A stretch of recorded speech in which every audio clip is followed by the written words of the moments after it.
We are introduced to Mimori Toka, the kid who has less personality as a bag of rocks. He has accustomed himself to a life of isolation due to his traumatic upbringing and abusive parents, so now he impulsively tries to fade into the background and avoid trouble.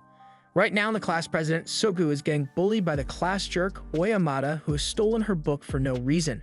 And no one really cares enough to help her, especially not the teacher who clearly hates his job. Since no one is stepping up to save Sogo, Mimori decides to take action for once and gets up from his seat to ask Oyamada to return her book. Oyamada is surprised that a nobody like Mimori would dare stand up to him. However, just as he is about to start bullying Mimori as well, the class Chad Takutu speaks up and tells Oyamada to quiet down. Oyamada tries to appeal to Takutu and says he wants to teach Mimori his place as a background character, but Takutu doesn't intend to let that happen. To be clear, he doesn't care about Mimori at all, or Sogo for that matter. He just doesn't want Oyamada to cause any more trouble because it's annoying to listen to. Oyamada doesn't like it, but since Takutu is the alpha, he has no choice but to listen to him and settle down. Oyamada returns Sobu's book and sits back down. But since he needs to keep himself entertained, he quietly starts bullying the kid across from him, Yasu. The teacher finally speaks up and tells Oyamada to quit messing with Yasu. He doesn't really care, but if Oyamada bullies Yasu so much that he ends up jumping off a bridge, then he won't get his yearly bonus. But if Yasu wants to jump off a bridge after his bonus, then the teacher has no problem with it as long as he does a flip. Things get quiet on the bus after that, but then all the students are suddenly transported into a room where they are greeted by the goddess Vicious. She explains that her kingdom, Alien, summons brave warriors to have them fight the evil demon emperor every time he appears. The last time the demon emperor showed up was 200 years ago, and he was thankfully defeated by the valiant efforts of the previous heroes. However, the great emperor has been revived once more, so Alien has summoned the students to be the next heroes of the kingdom of Alien. The students are still greatly confused by everything that has happened so far, so they think this entire thing is either a prank or maybe they all died in a bus crash. The teacher gets everyone's attention and tells them that he's not sure what's going on either, but for now, they should all just listen to Vicious. Vicious thanks him, thinking he understands what she has been saying, but in reality, he is just blinded by Booba. Perverted teacher aside, Mimori takes a moment to assess the situation. This building doesn't seem like anything he has ever seen before. There's a goddess standing in front of him, and he doesn't feel like he's in a dream, so there's only one conclusion to be made. They have actually been summoned to another world. Takundo clarifies that the goddess wants them to defeat this so-called demon emperor, but he wants to know what happens if they refuse to cooperate. The goddess tells them that she unfortunately does not have the power to send them home if they don't want to become Alien's heroes, but there is still a way for them to go back to Earth. It involves a reverse summoning ritual which requires an evil element, and the only way to acquire this evil element is to get it from the heart of the demon emperor, or to absorb the element as it is released upon the death of the demon emperor. Oyamada still doesn't see a reason why any of them should put their lives on the line to fight this demon emperor when Vicious essentially kidnapped them. So Vicious does the only thing she can and begs them to reconsider being this world's saviors. Sobu speaks up to introduces herself as the class president, and even if Vicious refers to them as saviors, they are still just high school students, so they wouldn't be of much use if they were sent into war. Vicious tells her that there's no need to worry about that since they have been bestowed with powers that no other human being in this world has. They all find this hard to believe, so Vicious decides to give them a little demonstration to prove that special abilities truly exist. She calls for a prisoner to be brought out, and then a demonic beast which proceeds to eat the prisoner. And after the demon has mercilessly mauled the prisoner, Vicious casts a fireball to incinerate it. That should have sufficiently traumatized the students so they can accept that they are in a new world. And now that they've come to believe what she has been saying, Vicious directs their attention to a crystal ball which will be used to evaluate their abilities. One by one, the students step up to have their abilities evaluated, and they all seem to have decent aptitude. Notably, when Oyamada goes up to the crystal ball, it glows a brilliant red color, meaning he is incredibly powerful by this world's standards. Next up is Takuto, and when he puts his hand on the crystal, it completely shatters. Everyone is shocked and confused by what's just happened, so the goddess explains this means Takuto is S rank. S rank is the top of the line when it comes to power and leaves above everyone else, so having a single S rank hero is already really lucky. But as the aptitude test continues, it is revealed that Sogu is also S rank as she shatters the backup orb they brought in. And it doesn't end there either, as there is a third S rank hero who shatters the second backup orb in storage. Vicious is in disbelief at how wonderful the hero roster is turning out to be, so she asks who the next person is going to be. And that person turns out to be Mimori. He puts his hand on the crystal, and it begins to glow purple, but the light emanating from the orb is much weaker than it was with the others, so he asks Vicious what his rank is. However, she completely ignores him and asks for the next person to come up. Mimori is used to getting ignored, so he just rolls with it and moves on, but then he notices that the last person to be examined was Yusa, and the orb shows a dark mass in the center, which means he is the dark hero of the group, and as far as their records show, the dark hero is often far more powerful than any other heroes in the group. So essentially, everyone needs to be careful because the quiet kid just got his gun. After that, the goddess gave everyone instructions on how to check their statuses, and when Mimori takes a look at his stats, he realizes that his stats kinda suck. The goddess created this window so that the heroes could get accurate information about their abilities wherever they want, so Mimori looks a little closer and notices something called an inherent skill. Inherent skills are skills that are unique to any given hero, and they can typically be used immediately, but some may need to be awakened at a higher level. But that's enough explanations for now, as Vicious tells everyone that they will now be performing a very necessary ritual for their success. She calls Mimori forward and explains that he is E rank, and as the record books show, the lowest ranked heroes always did nothing but slow down the more powerful ones, therefore she's making the executive decision to dispose of him. However, killing a hero just for being weak would be too morally ambiguous for her, so she decided to give Mimori a chance to earn his life back. Instead of outright killing him, she will send him to some ruins, and if he manages to survive, then he can live as he pleases in the world. Mimori asks if these ruins are dangerous, and Vicious answers that of course the ruins are dangerous, it wouldn't be much of an execution grounds if it were safe. Mimori tries to talk his way out of this and says he has an inherent skill of abnormal status endowment, so that must be useful to the team somehow, but to his dismay, the goddess tells him that abnormal status spells and skills in this world are totally useless, since they almost never actually work as intended, and even when they do work, they aren't very useful anyway.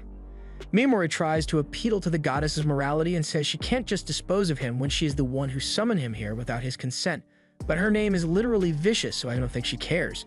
As Mimori is trying to come to terms with his fate, Yasu touches his shoulder, and Mimori thinks Yasu is going to stand up for him since he used to help him out back when he was getting bullied on Earth.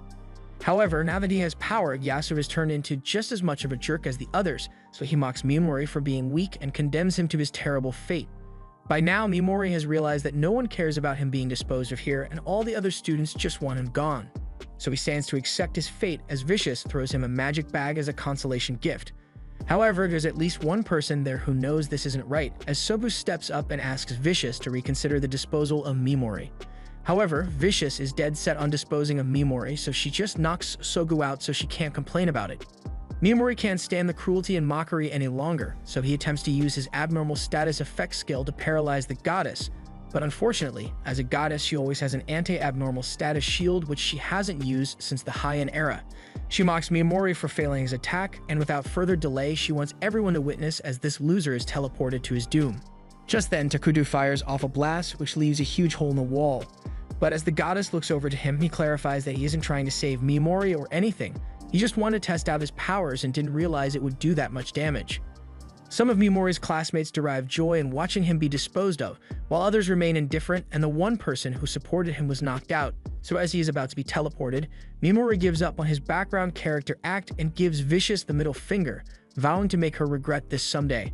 Mimori wakes up in the abandoned ruins and tries to open his status screen, but his system tells him that he is unable to do so because of the low level of light in the area.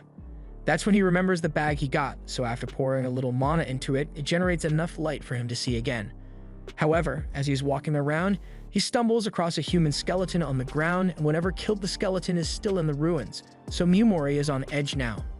He ends up tripping over some rocks, and it's a good thing he did because that allowed him to narrowly evade a sneak attack from a terrifying monster. He has no time to think or worry about where he's running to because if he stops for even a moment, he will be killed.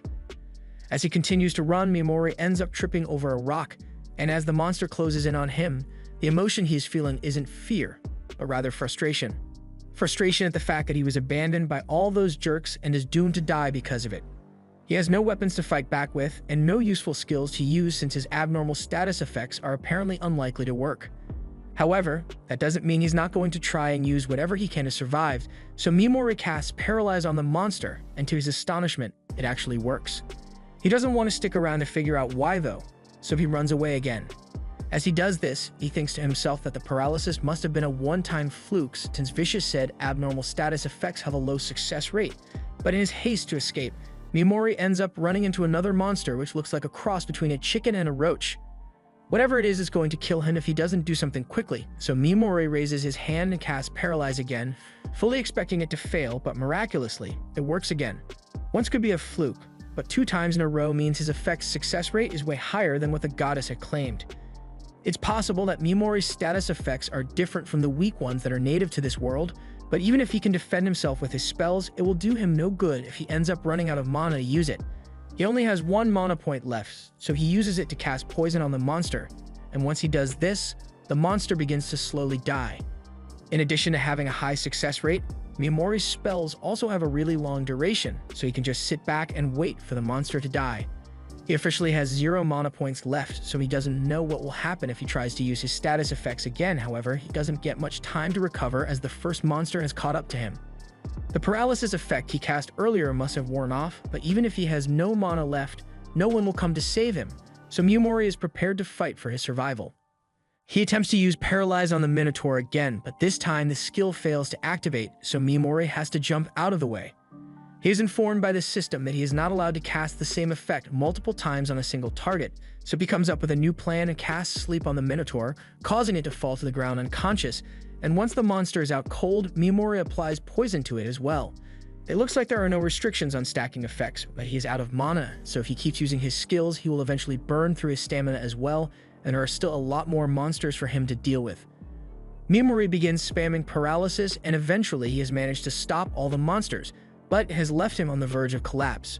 However, his troubles aren't over yet as even more monsters begin to approach, so he has no choice but to keep using Paralyze until his body can't take it anymore, and it's not long before he reaches his limit and can't go on. There are still a lot of monsters around him, but he knows if he tries to use his skill even one more time, it could mean the end of him. He has no other options available, but luckily, just as he's about to use up the last of his body's stamina, the cockatrice that he poisoned a while ago suddenly dies, and due to this, Miyamori's level shoots up until he is at level 258 and both his mana and stamina are replenished. Miyamori doesn't understand what happened at first, but then he notices the dead monster and realizes that he must have gotten experience because his poison killed that one, and with his energy replenished, he can keep fighting as much as necessary. As he continues to spam paralysis, his skill levels up, leading him to believe he can upgrade it by repeated use, but he will worry about that later since for now, he has to make sure he can escape this place alive. With his paralysis now being level 2, Miyamori notices that he now has the option to select multiple targets at once, so he does so, and the monsters are all immediately frozen in place. So far, his status effects have had 100% success rate, so Vicious is probably the only person in this world that his skill has no effect on. He begins inflicting poison on all the paralyzed monsters, and eventually his poison skill levels up as well, but there are still a lot more monsters here. So that means he can level up even more. Miyamori takes a look at his status window, and since he leveled up, his stats are far higher than they were when he first got here, especially his mana, which is now over 8,000, and mana is his only way of surviving this hellhole. Miyamori takes a break and sits down while he waits for the poison to do its thing, and eventually, the monsters begin dying one by one, raising Miyamori's level even further. By the time he is level 500, Miyamori is fairly confident that he can now make it out of the ruins, so he prepares to take care of the remaining monsters. However, after seeing Miyamori kill dozens of them with ease, the monsters have enough common sense to know that they shouldn't mess with him, so they all run off. Now that the area is safe, Miyamori sifts through the piles of rotting bones in order to find any loot that he could use, and after getting his hands on a cloak and a blade, he sets off to escape the ruins. As he looks for the exit, he comes across many different monsters, but he has realized that he faces another problem. He has no food, so he's going to starve soon if he doesn't get something to eat. He is so desperate that he is even willing to eat monster meat, so after retracing his steps, he returns to the monster corpses and reluctantly begins carving into them to eat what he can. However, as the eyeball pops out and Miyamori tries to eat it, he realizes that the monster's entire body has acid in it, so he won't be able to eat it after all. With no source of food, Miyamori believes he will starve to death before he ever makes it out of here.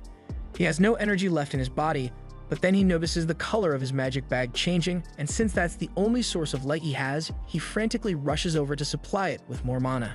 However, as he does so, he feels something appear inside the bag, and to his delight, he finds a bag of beef jerky and a bottle of soda. He excitedly begins eating, and while this means his hunger problem is solved for now, he doesn't know for sure if he will be able to get the bag to produce food again. As days continue to pass inside the ruins, Miyamori has gotten used to committing mass monster genocide with his skills, but he is worried that he might be losing his humanity because of this.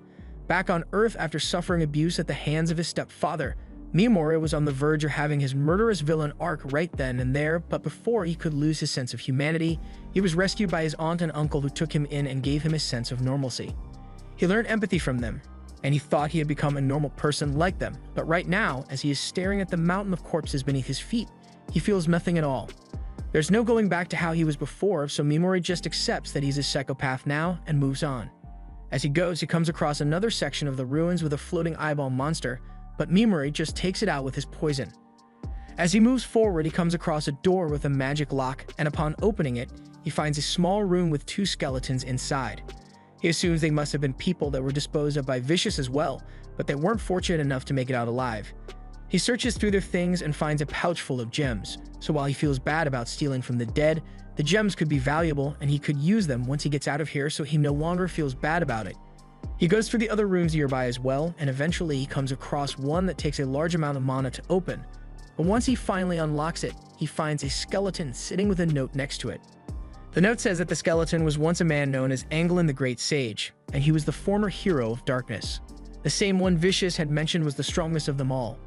According to Anglin's note, Vicious sent him here by force after she no longer has a need for him as a hero, and while he was powerful enough to make it this far, he clearly couldn't escape, so he left a message to help the next person who could manage to make it this far. Vicious may have said the Demon Lord was evil, but she is just as bad in Miyamori's eye. Although we can't say he is much better than her either, since his only goal is to get revenge on her, and he doesn't care if he has to destroy the world to do it. As he is looting Anglin's corpse, he comes across a book of forbidden arts, and it is full of information about recipes for medicine and magic tool instructions that could prove to be useful later, so he decides to keep it. He also finds a scroll of forbidden magic, but he doesn't understand what it says. However, if a great sage like Anglin went through all the trouble of keeping it hidden with him up until his final moments, then it must be really powerful, and it may even be strong enough for Miyamori to eventually defeat the goddess if he is ever able to decipher it. Miyamori is just about ready to leave, but before he goes, he steals Anglin's cloak because it's cooler than his old one, and takes a look at Anglin's book again. But this time he sees a bloody warning telling him to beware of the Soul Eater. And the ominous warning has Miyamori wondering if the Soul Eater is the one who killed Anglin. Miyamori continues making his way through the ruins until he comes across a door that he thinks will lead to the surface. However, if this is truly the final door, then that must mean the Soul Eater Anglin was talking about is here as well. Miyamori remains cautious of his surroundings and takes a look at his stats to make sure he is prepared for this. He did all he could to ensure he leveled up as much as possible before he got here, so he can only hope that his skills are enough to defeat it. Miyamori eventually finds a creepy face, and he is certain that this must be the Soul Eater, so he immediately attempted to use Paralyze on it. But the second he steps out of cover, the Soul Eater fires a laser into his hand. This is the first time anything has managed to stop him from using his skill, and Miyamori has to kill it since the only way out is to use the gem on its forehead. To activate his skill, he needs to say it out loud and be within a certain distance, but none of that matters if the Soul Eater can attack him before he finishes casting the spell.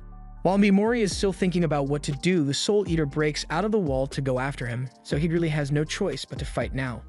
Meanwhile, outside the ruins, a girl is trying to escape from her pursuers and decides to hide nearby, not knowing that a fierce battle is taking place inside. As the Soul Eater slowly approaches Miyamori, he wonders why it hasn't fired its lasers at him yet, but he soon finds out why as the Soul Eater spits up some purple gunk, which takes the form of humans. These are the souls of the people the Soul Eater has killed, and they are being forced to attack Miyamori, so if he is forced to paralyze them. However, he can't bring himself to use poison because they are still human, even if they become gross globs of paste. The Soul Eater enjoys watching as Miyamori struggles because he can't attack the souls for moral reasons, and he can't attack the Soul Eater either because it would react too fast. Miyamori begins breaking down and crying a lot because he says he doesn't want to hurt other people, and he's losing aura by the minute with his constant crying. But as the Soul Eater is reveling in Miyamori's tears, he reveals that it was all an act as he paralyzes the Soul Eater. He knew he could never land a successful paralyze on the Soul Eater unless he managed to get it to lower its guard, so he pretended to be in the middle of a mental crisis just so the Soul Eater wouldn't suspect anything. And now that the Soul Eater is paralyzed, Mimori doesn't really care what happens to the souls if he kills the Soul Eater, and even though he spent so much time trying to become a harmless, law-abiding citizen, all he cares about are facts. Those soul puppets were trying to kill him, so they could be babies for all he cares. He's still going to poison them anyway. The Soul Eater struggles to move out of frustration that it lost to Mimori, and this lets Mimori know that powerful monsters can try to overcome his paralysis, but it does additional damage to their bodies. That's interesting and all, but he doesn't want to waste any more time here, so he casts poison on the Soul Eater and destroys it once and for all. Upon doing so, the souls that the Soul Eater consumed are released, and they all appear in front of Mimori to thank him for freeing them. They've been rooting for him as he tried to survive the ruins, and none of them really mind the fact that he looted their bodies either. Mimori is then approached by Anglin, and he has only one thing to say. He wants Mimori to take down the goddess and avenge them all. The souls of the dead pass on after that, and while Mimori normally wouldn't accept a request without some sort of compensation, he was already planning on taking her down anyway. And now that the final monster has been defeated, Mimori can open the door and begin his quest for revenge on the surface. Meanwhile, Mimori's classmates are all busy hunting to level up, and while Oyamada is busy chasing down a wolf, Takutu easily annihilates the monster with his Dragonic Burst, putting him at level 18. And Yasu is just having a blast with his powers over here. Meanwhile, on the other side of the forest, this girl is having a hard time coming to terms with the situation, but all of a sudden, she is approached by Asagi, who warns Kobato that she can't be spacing out like that, otherwise she'll end up getting herself killed. The reason she came over is because she wanted to discuss something with her, so she begins talking about how sooner or later the class is going to split into factions. There are a lot of powerful douchebags in the class, including her, so there's no way they'll keep getting along for much longer. That's why when the class eventually divides, she wants Kobato to join her faction. Besides, it's not like Kobato has many other options considering she's D rank. There's no way she'll be accepted into Takutu's S rank group while being D rank. The Takao sisters only ever team up with each other, and Subu's probably going to end up dead before long. Kobato was shocked to hear that, but Asagi continues by saying Kobato needs to think long and hard about her future since she may end up with nowhere to go.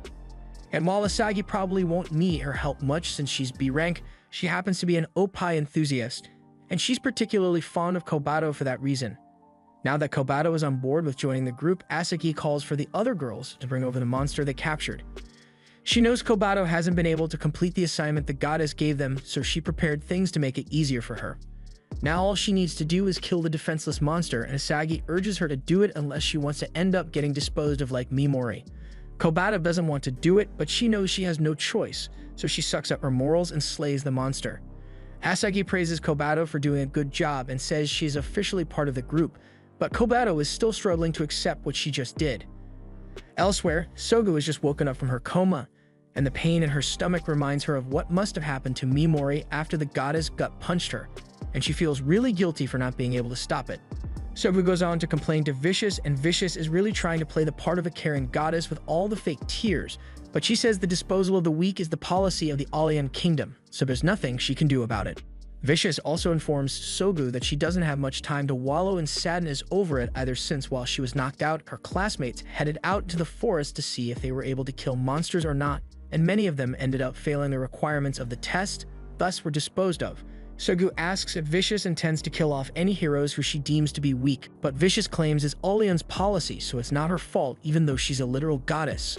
Sogu sees how things are going, so she wants to make it clear to Vicious that she doesn't approve of how things are being handled. Vicious doesn't see what the problem is since it's common sense that all the worthless people should be disposed of, so Sogu asks Vicious if she's a valuable hero since she is S-class. Vicious answers that Sogu is indeed very valuable, so Sogu proposes a deal. She will go above and beyond as an S-rank hero to make up for the weaknesses of the people who failed, so she asks that Vicious stop the disposal plan. Vicious says she can agree to those terms, so she extends her hand to make it official. She also wants to apologize for punching Sogu in the stomach, but she still thinks she was justified in doing so since Sogu was acting hysterical over the situation. Sogu clearly isn't fooled by Vicious's nice act, but she's got no other choice at the moment, so she agrees to shake her hand. But as she leaves, she notes that Vicious's hands were ice cold, just like her heart probably. Meanwhile, in the dark forest, a girl is trying to escape her pursuers, and she had thought she lost them. They are way too good at tracking. Based on nothing more than a broken leaf, the sword god, Bladen is able to tell exactly where the Princess Knight ran off to. She may be able to conceal herself, but if she keeps making rookie mistakes like these, the Holy Watchers are sure to catch up to her sooner or later.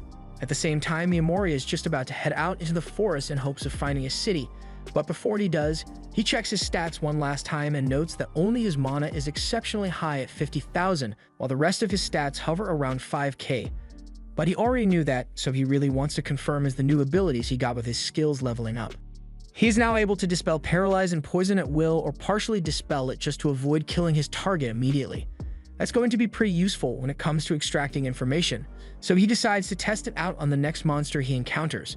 For now, he's going to need a blade, or more specifically, someone who can act as a tank and handle the front lines for him. Just then, he hears some rustling in the bushes, so he goes over to check it out and finds a bunch of slimes ganging up on a single smaller slime, and he decides to stand there and watch as the smaller slime goes through his bullying character arc. Once the small slime learns to fight back, Miyamori is satisfied, so he paralyzes them all and uses the opportunity to test out the dispel option.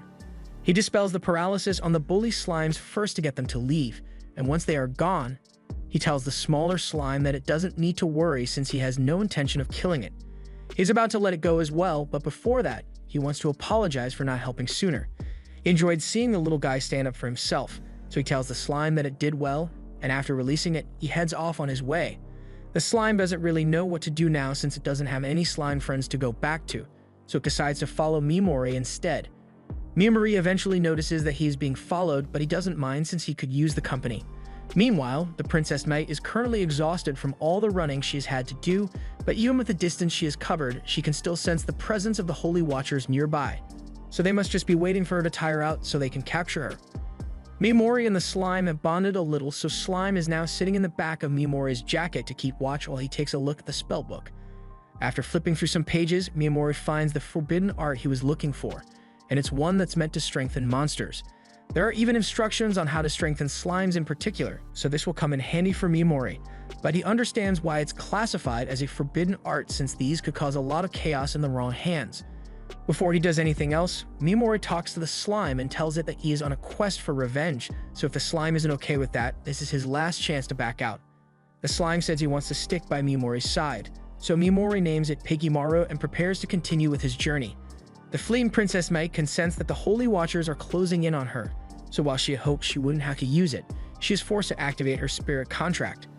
She offers up her sleep as payment and even does a whole Power Rangers transformation routine, but as the Holy Watchers finally catch up, they are shocked to find out that they've been tracking the wrong person since Miyamori definitely isn't their target. Now they could have just ignored Miyamori since he has nothing to do with their mission, but they're too scummy to do something like that. So one tells Miyamori to drop all his valuables so they don't have to kill him, but the other guy says he's still going to kill Miyamori anyway because it'll be fun. They also talk about doing my terrible things to his corpse, so Miyamori has already decided that these guys have got to go and walks in real quick. While the scumbags aren't paying attention, Miyamori starts shuffling away slowly, but while the group notices and think he was trying to escape, Miyamori was actually just trying to get them all within his field of vision. Miyamori plays the part of a scared weakling well, but as Maggots attempts to slice him up, he wastes no time in paralyzing him along with all his teammates. Since it was successful, Miyamori now knows that his status effects work on humans as well, so Vicious is probably the only person who's immune to them. Back to the Holy Watchers, these guys weren't as intimidating as the monsters he had to fight in the ruins, but their malicious intent was far worse, so Miyamori has no issue with killing them since they tried to kill him first. He casts his poison, and after all the Holy Watchers are dead, Miyamori spends some time looting their corpses, but then both he and Pigimaru sense some nearby. Meanwhile, the Princess Knight has been standing in battle position for a while now, and she just noticed that she can no longer feel the presence of the Holy Watchers in the forest, but she thinks it must be some kind of trap to get her to lower her guard. However, just then she senses someone else in the forest and it's freaking her out. This guy's presence isn't immensely powerful, but for some reason, the spirits are scared of him. Just then, she hears something behind her, so she attacks. However, it turns out to be Pigimaru, who was acting as a distraction for Miyamori. And with the girl's back turned, Miyamori paralyzes her. He sensed her intent to attack, but it wasn't out of malice, so Miyamori grew curious and thought they could chat for a bit, although he doesn't let her move as a precaution. She asks him what he wants from her, so Miyamori explains that he's not from around here and needs help learning about the area, so he was hoping she could make herself useful. Before that, she asks about the other 4 guys that were in the forest, so Miyamori tells her that he killed them. The girl is shocked, so Miyamori asks if it's a problem that he killed them, but she says she is just surprised that Miyamori was able to defeat the Holy Watchers on his own. She can sense that Mimori isn't lying to her, probably thanks to one of her abilities, so she agrees to answer any questions Mimori may have for her in return for saving her life from the Holy Watchers. Mimori can tell that this girl isn't a bad person, so he trusts her a little more now, but there are still some things that he would rather keep to himself though, and the same goes for the girl, so they both agree not to pry into each other's personal matters. As the timer for paralysis counts down, Mimori asks a lot of questions and learns that this place isn't even Alien. He is currently in a place called the Kingdom of Yuzul, so the goddess disposed of him in someone else's kingdom. Mimori still has one last question for the girl, so he pulls out a page from the Forbidden Arts book and asks the girl if she understands it. The girl is able to recognize that it is some sort of ancient script, but that was as much as she could say since she wasn't able to read it either. However, she says she may know of someone who can understand that writing, so she tells Mimori about the Witch of Taboos. She possessed such vast knowledge of forbidden techniques that she was deemed too dangerous and was driven from her homeland. Mimori asks where he should go if he wants to find her, so the girl instructs him to go to the land of the golden-eyed monsters, but it's a treacherous part of the continent. Mimori thanks her for the valuable information, but the girl doesn't feel like she has done enough to repay her debts since Mimori saved her life. Mimori says she doesn't have to worry about doing any more than this, so they'll be parting ways now. The girl is fine with it as long as Mimori is satisfied, and Mimori can tell that she has a strong sense of honor and honesty, which reminds him a lot of his aunt, who was so nice that it often made him worry about her. He tells her that the paralysis will be undone in a few minutes, but he can't guarantee her safety since he will be leaving now. As Mimori leaves, he says he hopes the girl makes it to her destination safely, and as Pigimura returns, he asks if Mimori isn't going to kill her. Mimori says he wouldn't do that since he doesn't find any joy in killing, he just does it for self-defense, so there's no reason to pointlessly murder the girl. Although he can't guarantee that the girl won't come after him to attack once she's free to move again, so he asks Pigimura to keep watching his back for him. Mimori soon makes it to the town and he is stopped at the front gate by a guard who is in charge of performing security checks. She assumes Mimori must be a traveling mercenary who came here to conquer the mill's ruins. Mimori plays along with the story and says he indeed came here to conquer the ruins, also adding that he comes from a rural town, so he doesn't know much about this place. His story seems convincing enough for the guard, so she lets him in since she has orders to allow as many mercenaries as possible to enter the town. Mimori is surprised by the relaxed security since there were no luggage checks or full cavity body searches, but it works out well for him since his plans are going smoothly. The first thing he does is head to an inn to get himself a room, but while he's at the front desk, the innkeeper is being pretty rude to him since he thinks Mimori is a broke loser. However, little does he know, Mimori looted a bunch of money off the corpses of the Holy Watchers, and as soon as he flashes a bit of cash, the innkeeper starts treating him a whole lot nicer. Mimori gets to stay in a room like he wanted, and now that his accommodations have been secured, he goes out into town for a bit to survey the area. And even though he's an outsider, he doesn't feel any hostility directed towards him, so he takes a leisurely stroll and comes across places like item shops and the town's Adventurers Guild. This information may come in handy later, but for now, Mimori has gotten hungry, so he turns around and heads to a nearby tavern to grab some food. He tries the food of this world for the first time, and it doesn't taste great, but it's edible enough that Mimori is okay eating it. He thinks this tavern is great because the people here are happy and drunk, and thus makes it easy to gather information since everyone is talking so loudly. He is able to overhear some guys talking about how the continent is full of insanely strong people, so they're having a power-scaling debate about who they think is the strongest. But in the end, they know that there's only one team that can hold the title of strongest, and that's the Black Dragon Knights who destroyed the kingdom of Mia. Their 5 dragons alone are enough to completely wipe out an army, but on top of that, they've got humanity's strongest and the hero's slayer, so it's a safe bet to say they would win any direct confrontation. After Mimori has gathered a good amount of intel for the night, he takes some leftover rice back to his room so he can feed Pigimura. And while Pigimura is eating, he goes over his plans for the future. For now, his top priority is finding someone who knows how to read the language and the scrolls of forbidden magic, and the only person who would be able to do that is the Witch of Taboos. Another priority of his is to make the monster strengthening solution so he can improve the abilities of Pigimura. But now that he's thinking about it, the nobleman of this town has been gathering mercenaries to conquer the mill's ruins, and one of the ingredients needed for the strengthening solution are the bones of a skeleton soldier. And skeleton soldiers just so happen to be found in the mill's dungeon, so Mimori makes plans to head there tomorrow. The next day, all the mercenaries in town gather to what the Marquis, Cred Hercley, has to say. Cred tells them that a new floor within the ruins has been uncovered, so he is tasking them all with exploring said floor. And as a reward, he promises that whosoever manages to acquire the Dragon Eye Chalice that is within the ruins will receive a prize of 300 gold pieces. He is also willing to pay a good price for any other treasures that are brought back, and the mercenaries are free to use whatever monster parts they find as they see fit. Miyamori is glad because that means he will be allowed to keep the skeleton bones from the ruins once he acquires them. Now that everyone is clear on the terms, they all line up to begin registration, but while Miyamori is waiting in line, he notices a commotion going on at the other end of the line. There's this random guy constantly yapping about how one girl in line is really pretty. In fact, she's so pretty that he could swear she was a princess. Or maybe even a princess knight of the destroyed kingdom of Nian who has a bounty on her head perhaps. You see, what happened was that a couple years back, this guy tried asking the princess knight out on a date, but she said no. And from that day onwards, he had burned her face, voice, and chest into his memory so he could get his revenge someday. And she went to great lengths to ensure her face was covered, so the man has to have some degenerate skill if he was able to recognize her just from her opie. Anyway, to prove that he is right about her identity, he reaches over to pull off her cloak and show the crowd her face, but as he does so, he is shocked to find out that the girl's face isn't the same as that of Princess Saris Ashrain, and the girl now states that her name is Miss Pelucas. He never misidentifies Opie, so he knows that she must be Ashrain, but he has no way of proving it, so he swears to get his revenge on Mist, as well as every beautiful woman that has made him look like a fool. A little while later, Miyamori is planning on going shopping for some supplies to use during the mission, but as he is walking, the girl approaches him to ask if he's here to explore the dungeon as well.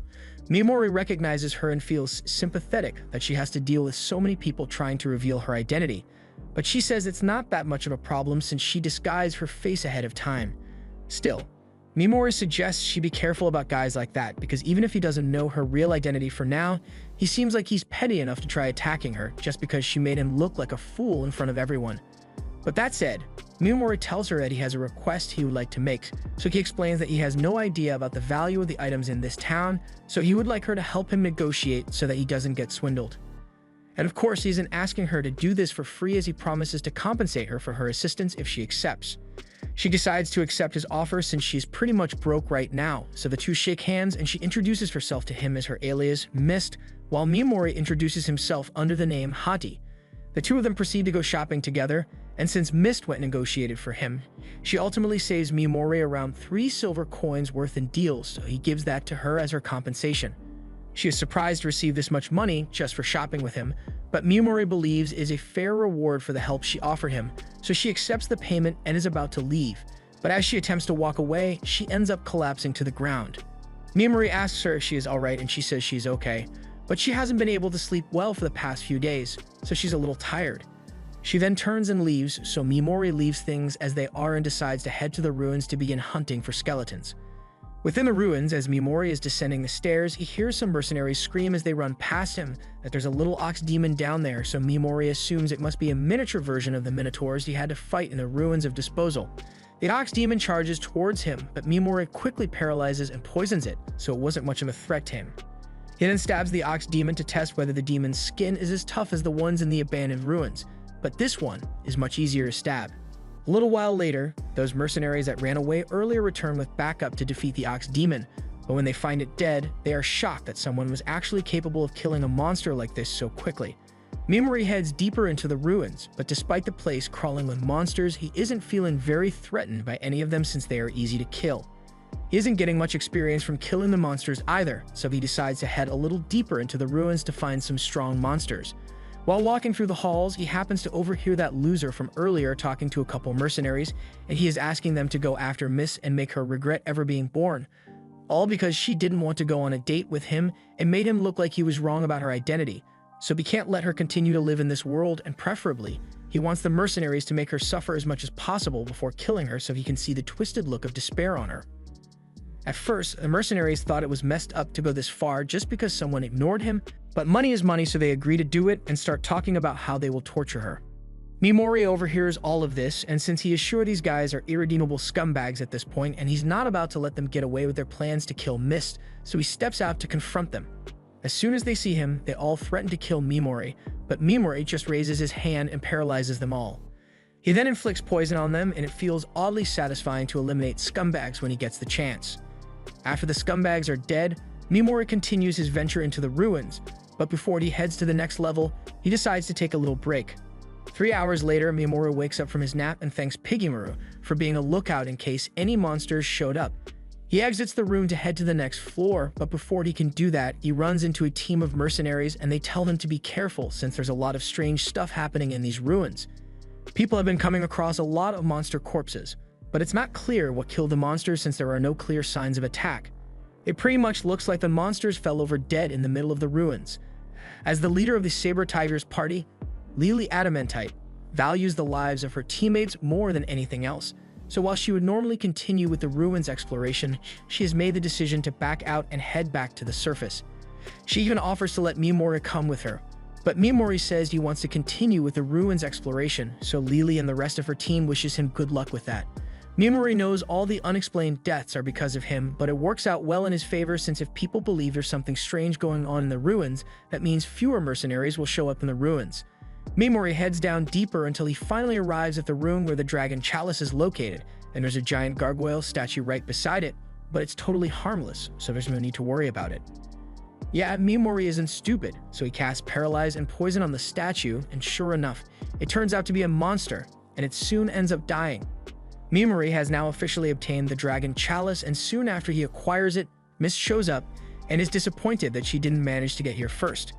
Mimori doesn't really care about the chalice, so he says Mist can have it if she wants.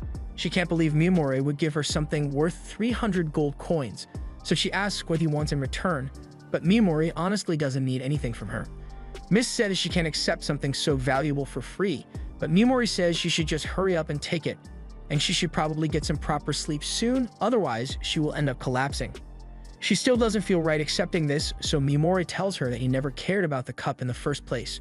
What he is really after is located further down in the ruins, so Mist offers to act as his guard while he's down there. Right now, the only thing she can think to offer him is her skill with her sword, and she promises not to be a hindrance, so Mimori agrees under a few conditions. The first condition is that neither of them ask too many questions about each other's personal lives, and he won't necessarily be returning to the surface within a day, so if Mist wants to return by herself, Mimori won't be responsible for her safety. Mist agrees to the terms, so they head down to the next floor, and Mist shows Mimori just how useful she can be as she cuts down a giant flower monster. Mimori is impressed, but there's something he would like to ask her about. He has noticed that some monsters have golden eyes while others don't, so he was wondering what the difference is between them. Mist explains that monsters with golden eyes are said to contain experience, so they are the perfect prey for monsters, the heroes of another world, to level up. She has no idea that Mimori is one of said heroes, so she goes on to explain that heroes gain no experience from killing humans, so experience for them is something that is unique to monsters. And in regards to monsters without golden eyes, they are just regular monsters and can even form friendly relationships with humans under the right circumstances. According to legends, the Demon King radiates a powerful energy known as Demon Essence, and monsters which are affected by this essence become incredibly violent and have their eyes turn gold.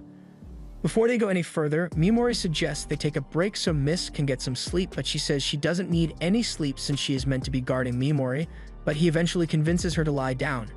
And once she does, he casts sleep on her so she can get some proper rest. Meanwhile, the Black Dragon Knights have just come across the site where the Holy Watchers were killed, and their leader, Siva, is excited to face the person who was strong enough to take out the Holy Watchers so easily. After a few hours, Mimori's sleep effect wears off, so Mist's disguise returns as she wakes up and she has no idea how she fell asleep since her pact should still be in effect. She looks around for Mimori, and to her relief, it looks like he was sleeping the entire time, so he couldn't have seen her true identity. However, Mimori is just pretending to sleep so she doesn't become paranoid, and once he pretends to wake up, they continue their journey further into the dungeon. They soon arrive in another room, and while it looks like it's empty, Mimori hears an unsettling sound, so he warns Mist to back away from the door, and moments later, a Skeleton King emerges. Mimori can tell that the Skeleton King is much stronger than any other monster they've faced till now, but Mist believes they should be able to slay it if they target the silver part on its chin. That's a pretty obvious weak spot, but the Skeleton King is still a formidable monster.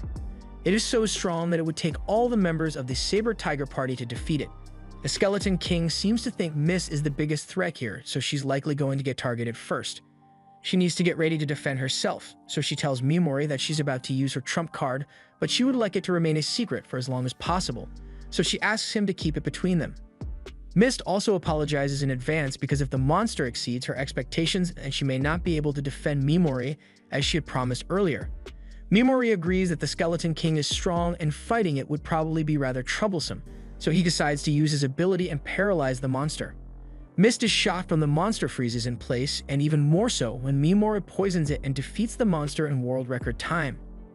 Now that it has been defeated, Mimori begins collecting the bones from the Skeleton King and confirms that these are the ones the recipe requires.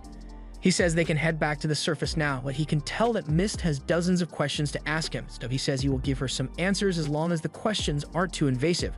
Just then, Pigimura gets Mimori's attention and tells him that there's something interesting over by the skeleton. So Mimori goes to take a look, and he indeed finds something interesting. It's a magic cloth with an egg wrapped inside it. And while he has no idea what to do with it, he decides to take it with him regardless. Meanwhile, Mimori's classmates are all running away in fear after encountering a group of skeleton soldiers, and this girl in particular is freaking out on the floor over her dismembered hand. But there are still skeletons approaching to dismember more than her hand. So Sogu is trying to step up and defend her weaker classmates, but Oyamada doesn't give a shit about his classmates and runs and blasting the skeletons. And so does Takuto, although he nearly kills his classmates as well, but why would he care about them? He just hit level 24, so he is too busy patting himself on the back for a job well done. Meanwhile, Mimori and Mist have made it back to the surface, and Mist presents the dragon chalice so she can receive her reward. And while the crowd surrounds her to get a look at the chalice, Mimori quietly walks away since he has gotten everything he needs from the mill's ruins. After a while, Mist catches up to Mimori and tells him that an award ceremony is going to be held tomorrow where she will be awarded her prize money, so she's still going to need to stay in town till then. Since she's not busy for the rest of the day, Mimori asks if he can have a chat with her in private. He asks if they can meet up in his room later tonight, and Mist is fine with that. So Mimori turns to leave, but before he goes, she grabs Mimori by the arm and thanks him once again for giving her the dragon chalice. Later that night, Pigimura is eating his dinner while Mimori prepares the monster-strengthening solution, and just as he finishes making it, Mist arrives at his door. Mimori lets her inside, and he gets right to the point as he tells Mist that he wants to hire her as his bodyguard. Mist is rather surprised by the proposal, but Mimori thought it would be a win-win since she would get extra travel funds, but then again, if she receives the 300 gold coins, then she probably won't need to worry about money for a while. In any case, he pulls out a map and tells Mist that his goal is to reach the Witch of Taboos in the land of the golden-eyed monsters. He is expecting to get swarmed by a large number of monsters on his journey at least once, so he would feel a lot better if he had a capable warrior there to watch his back for him. And after working with her in the mills, he believes Mist would be the perfect bodyguard for him. Mist happens to be on her way to Yonato, which means she could accompany Mimori quite conveniently, but she is still hesitant to accept the offer for some reason. Mimori notices this and tells her that there's no rush to answer right away. Besides, he had something he wanted to discuss with Ceres first anyway. It takes her a moment to realize that Mimori just called her by her real name, and once she does, she asks Mimori how he knew about her real identity. Mimori reveals that he was the one who put her to sleep back in the dungeon, and as such, he saw her real face. It's clear that she was hesitating to accept his offer because she was worried about how difficult it would be to keep her identity secret from him while traveling together, which is probably the reason she refused to sleep while working with Mimori earlier. He assures her that he has no intention of selling her out for any reason, so she doesn't have to worry about him betraying her. Ceres reveals that she uses the power of spirits to conceal her identity, but in exchange, she has to forego her desire to sleep. That's why she returns to normal when she goes to sleep, and it's also the reason why the Holy Watchers were chasing her back in the forest, since they managed to spot her while she was asleep and didn't have her disguise. She begins to undo her disguise as she tells Mimori that she's grateful for him killing the Holy Watchers, since she has a lot less to worry about now. Mimori asks if the fact that she removed her disguise around him means that she trusts him now, and Ceres confirms that she believes he is a trustworthy person. She officially agrees to act as Mimori's bodyguard, and the two shake hands to mark their new partnership. Mimori reaches into his bag and pulls out a blue gem to give to Ceres as her payment, but Ceres is stunned as he hands it to her because this thing is an authentic blue dragon gem.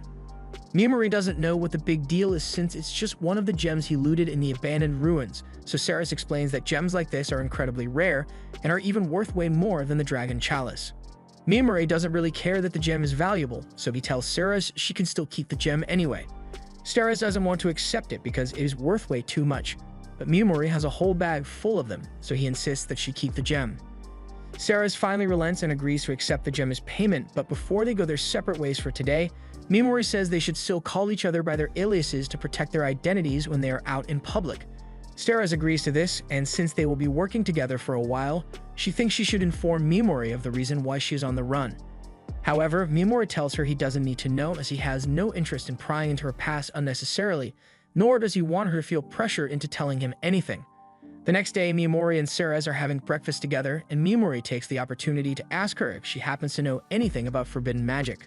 Ceres tells him that it is magic that has been prohibited by Vicious, but they are generally understood to be specific ancient spells.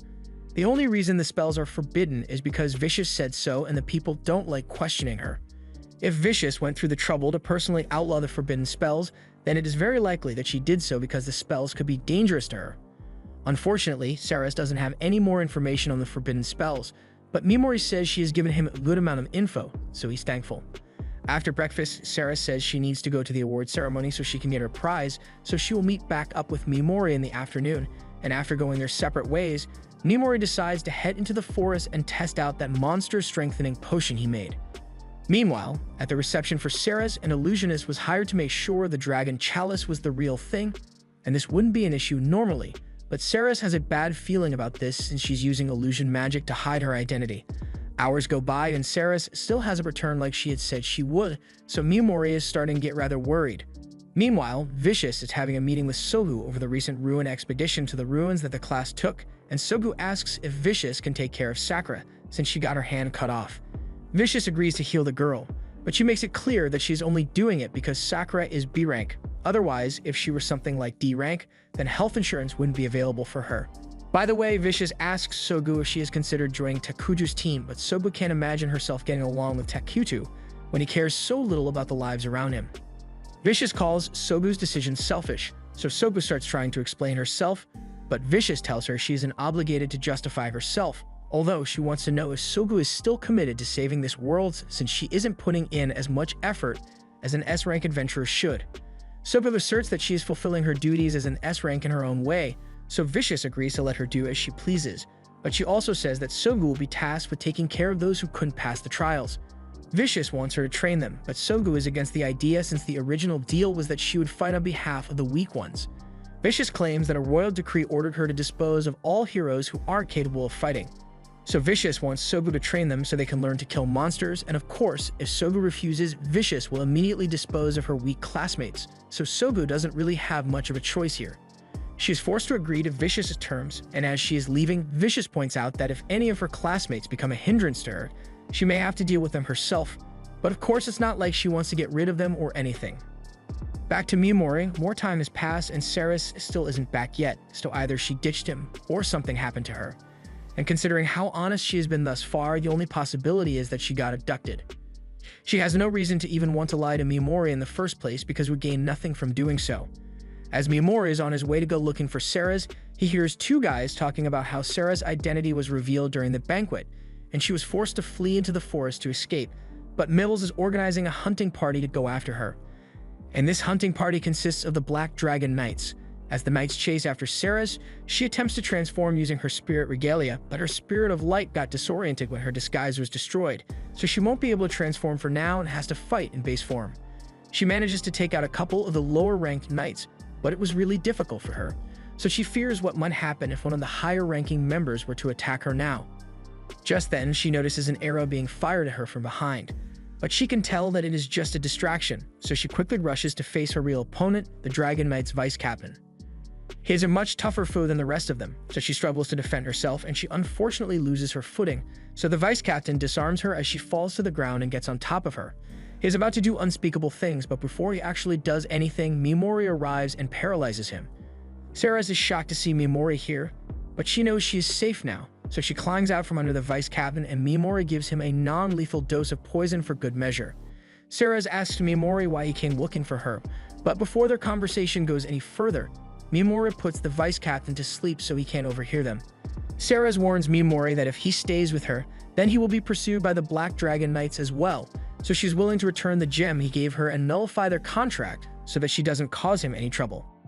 Mimori tells her that won't be necessary because for one, he has a lot of those gems, so the money isn't an issue for him, but more importantly, he isn't going to find another bodyguard whom he can trust like Ceres, so he's going to stick with her. And right now, he needs Ceres to take off her clothes. After an awkward pause, Mimori clarifies that he is only saying this because the people in town already saw her in the clothes she's wearing now, so she'll be easily recognized if she doesn't get changed soon. Ceres is relieved to hear that, and Mimori tells her that he also has a proposal to make to her. He says she can try negotiating with the Witch of Taboos to have her shelter Ceres for the time being.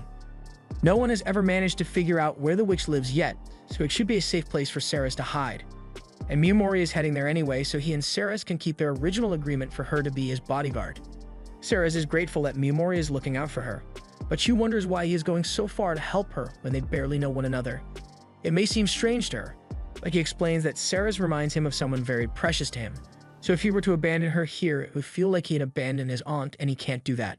Ceres once again thanks Mimori for being so kind to her, and now that they've settled their agreement, Mimori goes over to the vice captain and partially dispels the paralysis to allow him to speak.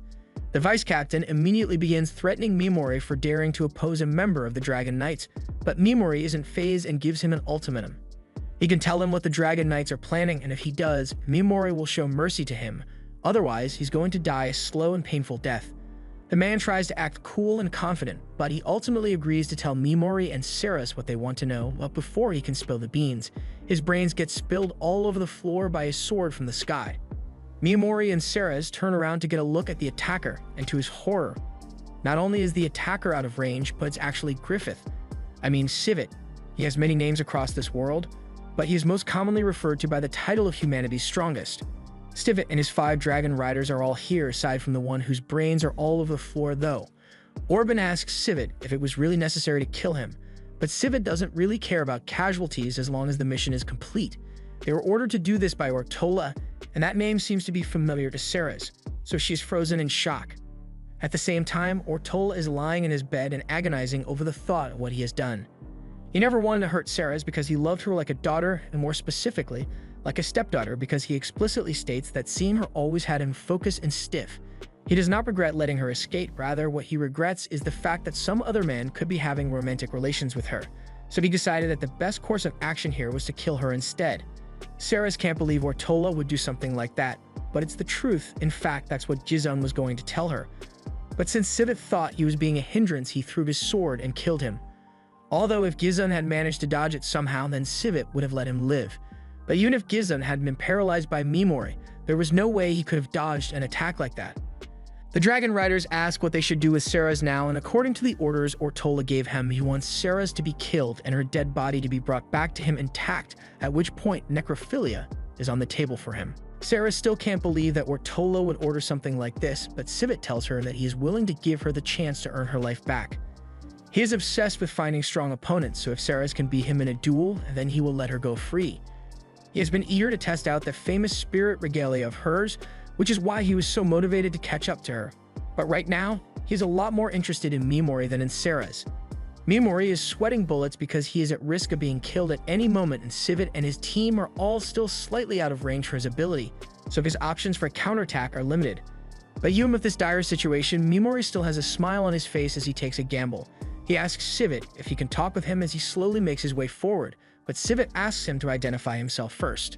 Mimori introduces himself under the name Hadi, but Sivit can immediately tell that it's a fake name, and if Mimori has a reason to want to hide his name, then there must be some kind of story behind it. The Dragon Riders don't understand why Sivit is even listening to a random boy in the first place, but Sivit finds it interesting that Mimori shows no fear despite being confronted by the strongest party on the continent. In fact, Sivit can tell that Mimori looks like he is preparing to attack or something, and almost no one ever even considers attacking Sivit, so he knows Mimori must be at least a bit special. Mimori asks Sivit if it is true that he is currently searching for a worthy opponent to give him a battle he will be satisfied with, and Sivit confirms this to be true. But if that's the case, Mimori asks why Sivit doesn't go after some more obviously strong people. For example, the goddess Vicious and the heroes. Sivit explains that he has a non-aggression pact with Vicious, so he can't fight her, but he still has hope in the heroes who had been summoned by Vicious, since he had heard the story of how heroes start out weak, but over time build up an incredible amount of strength, so he is patiently waiting for the day when one of them becomes strong enough to challenge him. It would be great if they have power necessary to kill him too, since Sivit has been bored with life recently, with how he is always the best at everything. Out of courtesy for Mimori, Sivit even offers to kill Ceres painlessly and have her head delivered to the current princess of Nia. Sarah asks why he would need to do that, so Siv informs her that her escape led to Alayam becoming hostile to this kingdom, and recently, they even invaded because the goddess demanded that Sarah be handed over to her, but Emperor Ortola refused. It's at this point that Mimori speaks up and makes an interesting proposal to Sivit. He says that if Sivit is truly looking for an opponent that is capable of killing him, then Mimori can become that opponent for him. Earlier, Sivit mentioned that he has high hopes that the summoned heroes will become strong enough to defeat him, so Mimori reveals that he is in fact one of these summoned heroes. Sivit is able to detect whether someone is lying or not, so he can tell that Mimori is telling the truth. He asks what he is doing all the way out here if he is a hero. So Mimori says that he holds a very unique position among his fellow heroes, so he was allowed to act independently by Vicious herself. Now this technically isn't a lie since Mimori is the only E rank, so he definitely is in a unique position, and Vicious did say that he will be allowed to do whatever he wants if he manages to survive the abandoned ruins, so that was basically her giving permission for him to act independently. Since everything Mimori said is technically true, Sivit's lie detection leads him to believe that Mimori must be a truly promising hero for Vicious to give him special treatment, and that gets him excited, so he asks Mimori to state his proposal. Mimori says he would like to defer their fight, meaning he wants Sivit to spare him until he can grow strong enough to give him the fight he has been dreaming of. Sivit is amused, so he asks Mimori how he intends to do that, and Mimori informs him of his intentions to go to the land of the golden-eyed monsters to train, but he will definitely return to Vicious sooner or later, so Sivit won't have to worry about Mimori going into hiding. Everything he has said so far has convinced Sivit, so Sivit agrees to spare Mimori's life so he can grow strong enough to be a worthy opponent. He tells Mimori that he can leave without having to worry about getting attacked. However, he still intends to kill Ceres. So Mimori speaks up again and tells Sivit that he needs Ceres in order to get through the land of golden-eyed monsters. So Sivit laughs and agrees to not harm Ceres either, and he won't let any of his subordinates touch her either until his duel with Mimori is over. Mimori is really proud of his acting skills right now because he actually managed to talk his way out of a direct fight with Sivit. But as far as training so that he can have a rematch with Sivit goes, Mimori's not stupid. Sivit's back is turned, but he is still within range, so Mimori immediately seizes the opportunity to use Paralyze on Sivit and all the other dragon riders. Mimori apologizes for betraying Sivit's trust, but he's not kind enough to ignore a clear opening to attack, and Mimori's goal is to ultimately get revenge on the goddess so he doesn't have time to be worrying about Sivit and the others.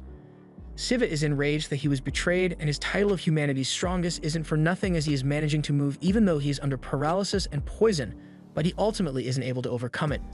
As one of the Dragon Knights is about to die, he sets off a signal to call in all the Dragon Knights that were on standby in the forest, and as Sivit sees them, he warns them all that they need to stay out of Mimori's effective range, so they should attack from the sky. However, Mimori had already thought of a plan to deal with the problem of having a low range on his ability, which is why after giving Pigimuru the monster-strengthening potion, he is now able to link with him. It has a couple downsides since it takes a long time to get into this state, and it burns through his MP, but once complete, he can use his slime tendrils to greatly extend the effective range of his paralyzed skill and knocks the Dragon Knights to the ground. Using his skills so much earned Mimori a couple of new skills. He tests a few out on some of the knights, of which he learns that Berserk is a skill that causes someone to have violent urges, and Darkness is a skill that dulls one's senses and sends them into a world of pitch black.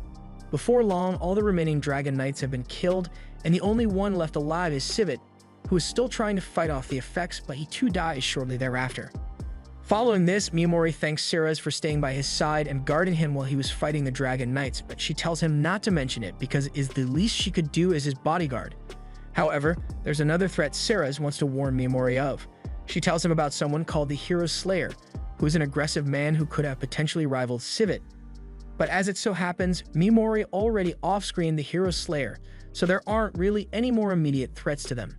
Meanwhile, back with the other heroes, Songu is getting a little worried since she hasn't awakened a special skill yet, but all of a sudden, a purple-haired girl arrives and tells them all that Vicious is busy, so she will be taking over as their training instructor.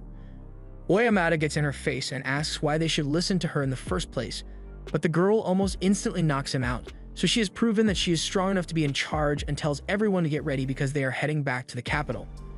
On Mimori's end, he has just finished telling Ceres about his backstory and how he wishes to get revenge on the goddess for what she did to him, and Ceres is willing to help him in any way she can. Mimori has already risked his life on multiple occasions to save her, so as long as she is able to be of use to him, she will be by his side. Back at the abandoned ruins, the guards in charge of making sure nothing goes wrong arrive to check on the place, and something has definitely gone wrong because the crystal for the gate has burnt out.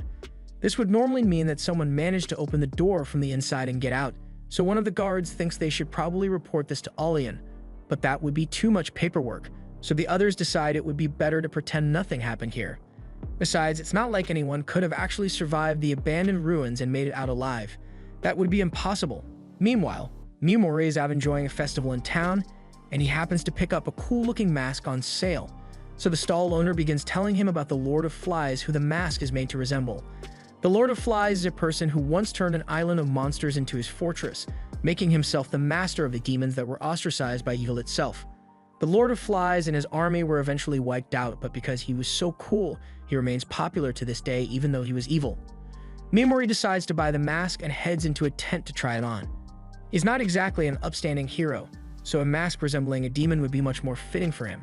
He once again swears to himself that he will make Vicious pay for what she did to him, and his determination shouldn't be underestimated because he's literally got nothing better to do.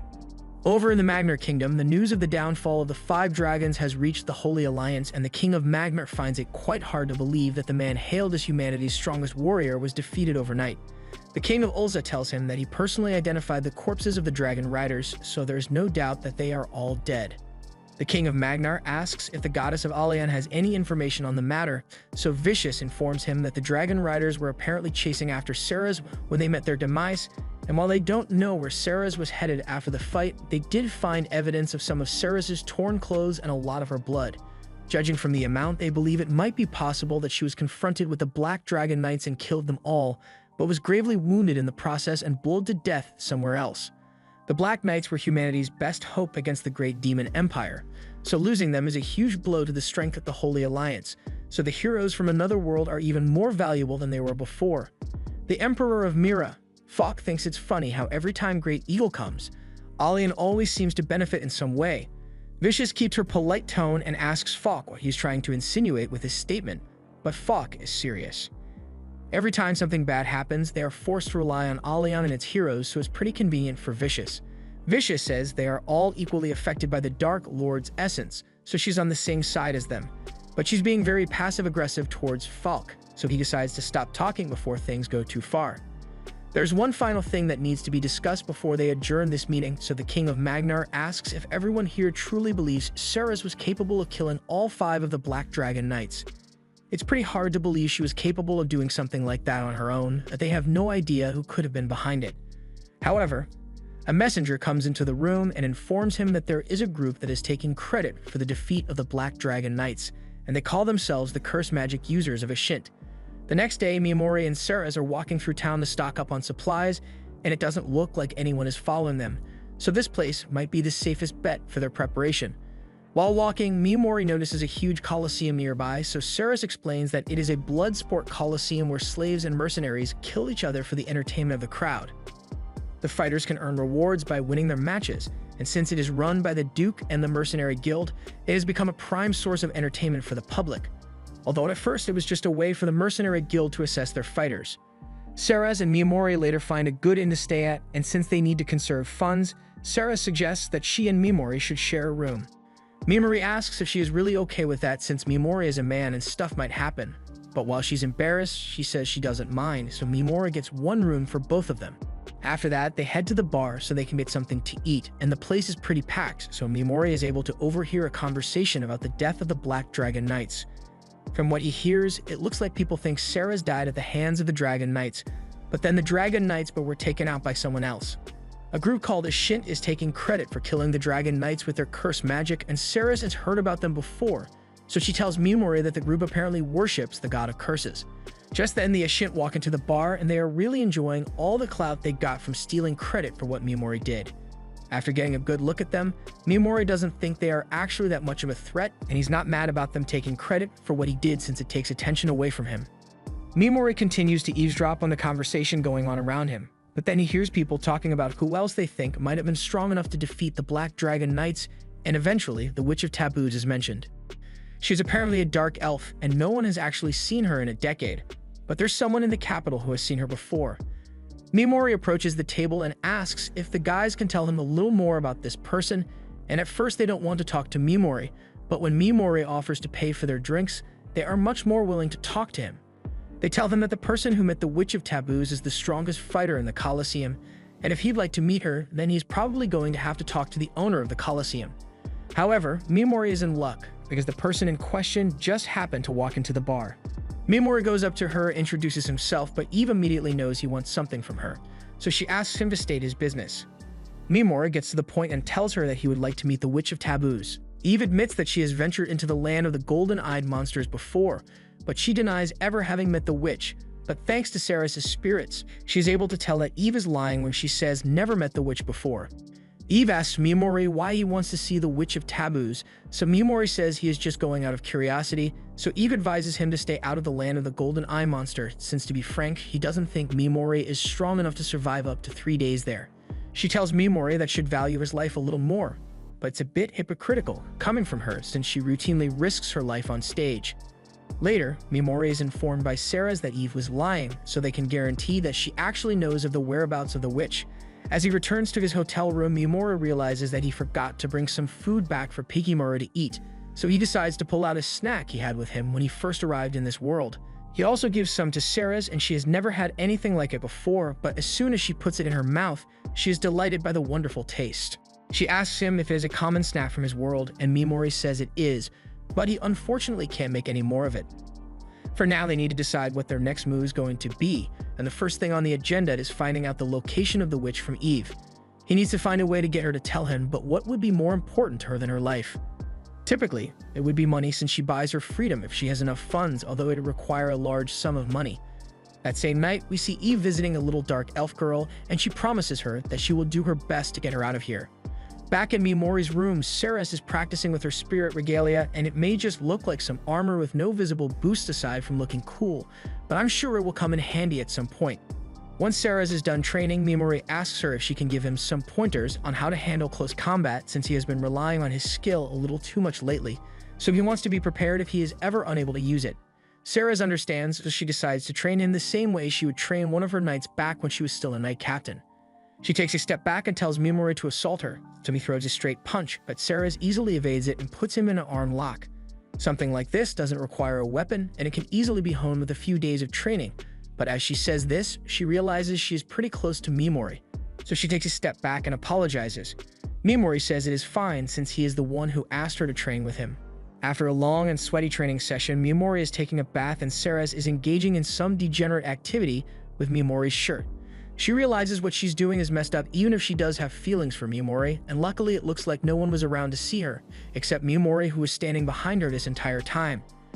He says he noticed that his clothes were missing, so he came to look for them, and Ceres apologizes, saying that she thought it would be a good idea to wash his clothes with hers.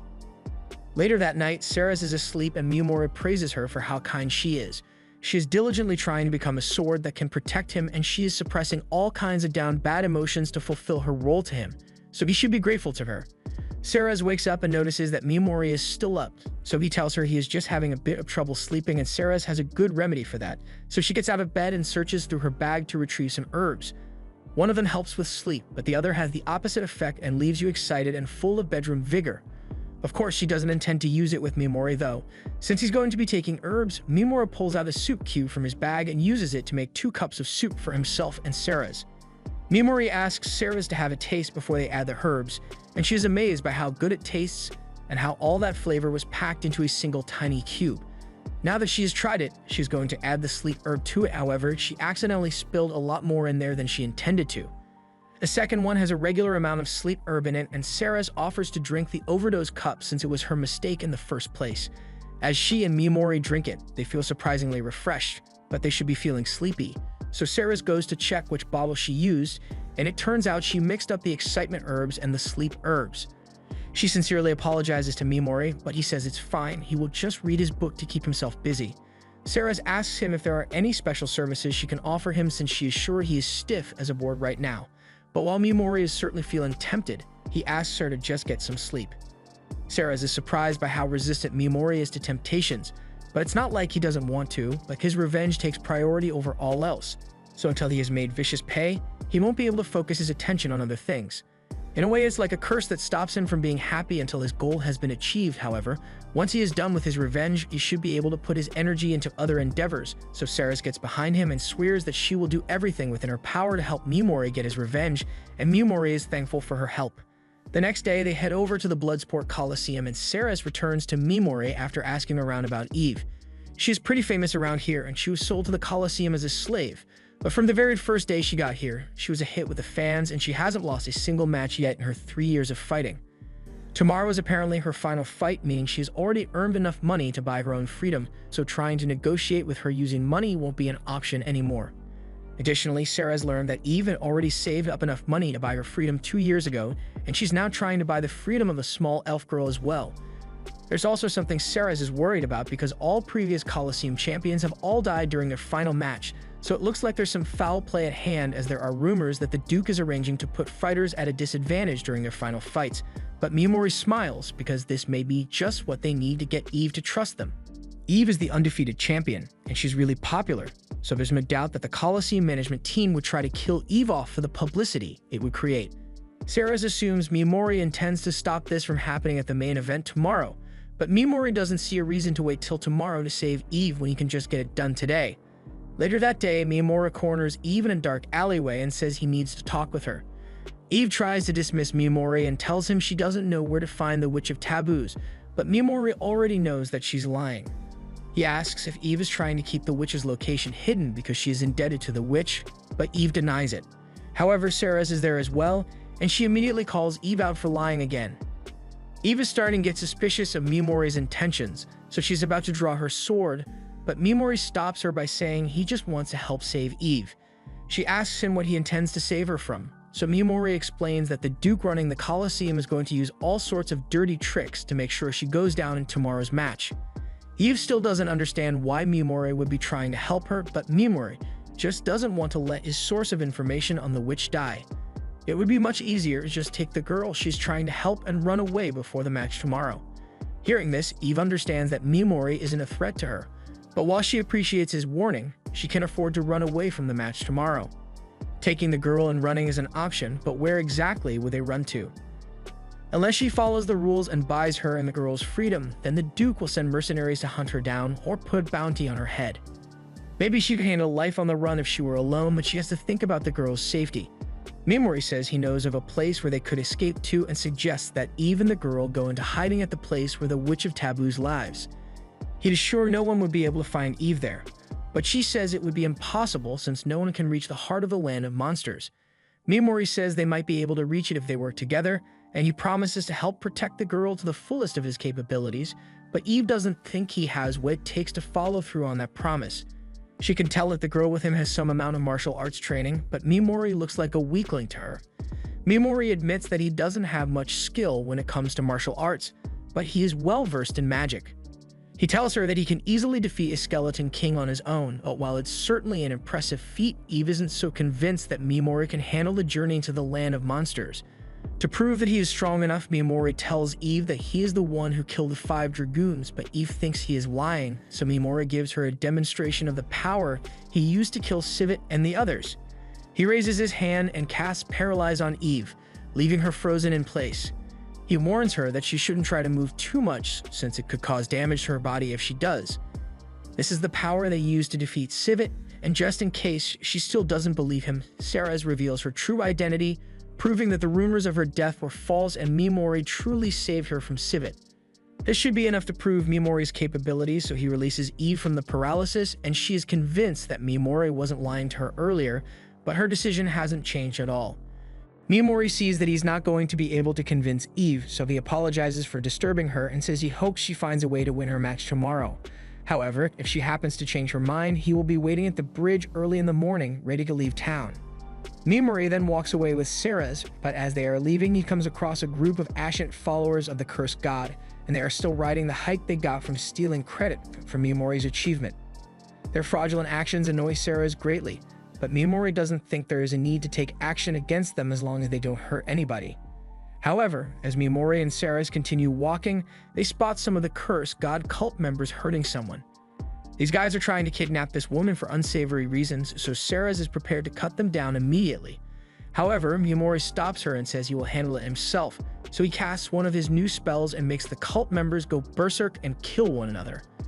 While they are doing that, he continues walking home with Ceres, and by the next morning he and Ceres are all packed up and ready to go before the crack of dawn. It looks like Eve didn't show up after all, so Ceres asks Miyamori if he thinks there's a chance Eve might actually be able to win her match and earn her freedom with the little girl. Unfortunately, Miyamori says there's no way that will ever happen. Duke Zuon is well known for his shitty ways, so Eve trusting the word of a scumbag like him can only end in catastrophe for her. Meanwhile, Eve is having trouble sleeping because of the conversation she had with Miyamori last night. She still believes Duke Zuon will honor their agreement, but she can't shake the feelings of doubt she has.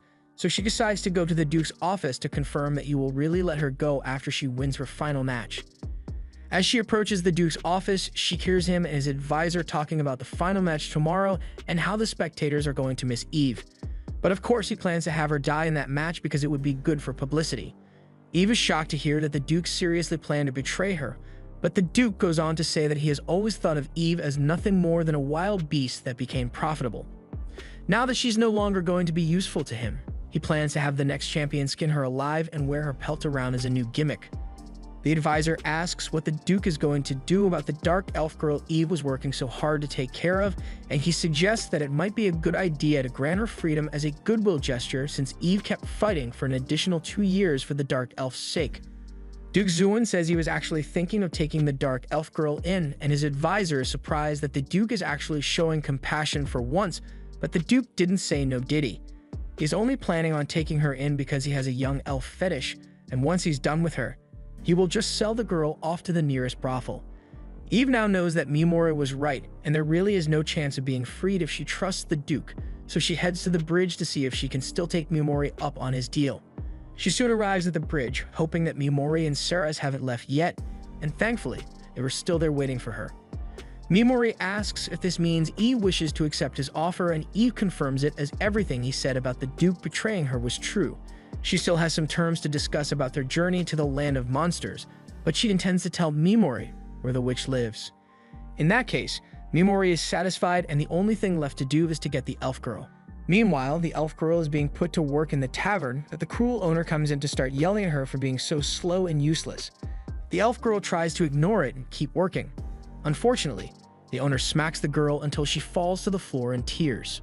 The only thing that still keeps her going at this point is the promise that Eve made to free her. The owner is a failure, so she sees nothing wrong with taking down all her pent-up frustration on the girl. She even starts screaming into the girl's ears just to torture her. But a few moments later, Eve busts into the room and confronts the owner. Eve knew the elf girl was being abused here, but she had no idea it had gotten this bad, so she is prepared to kill the owner for all the suffering she has put the elf girl through. But the owner begins begging for her life and says it was Duke Zuon that ordered her to treat Liz so harshly. Eve still can't stand the owner, but she decides not to kill her after all. Eve takes Liz's hand and tells her that the situation has changed, so they need to leave the city immediately. Liz says she is willing to go anywhere with Eve, so Eve turns to the owner and tells her that as long as she tells the Duke she doesn't know what happened to Liz, then she will be spared. The owner begins groveling and swears that she will do everything Eve instructed her to do, and she starts apologizing to Liz, saying she regrets all the torment she caused Liz to go through, and she even starts crying on cue to really sell the apology. Liz obviously doesn't believe her, but Liz isn't the type to go for revenge, so she just lets it go and turns to leave with Eve.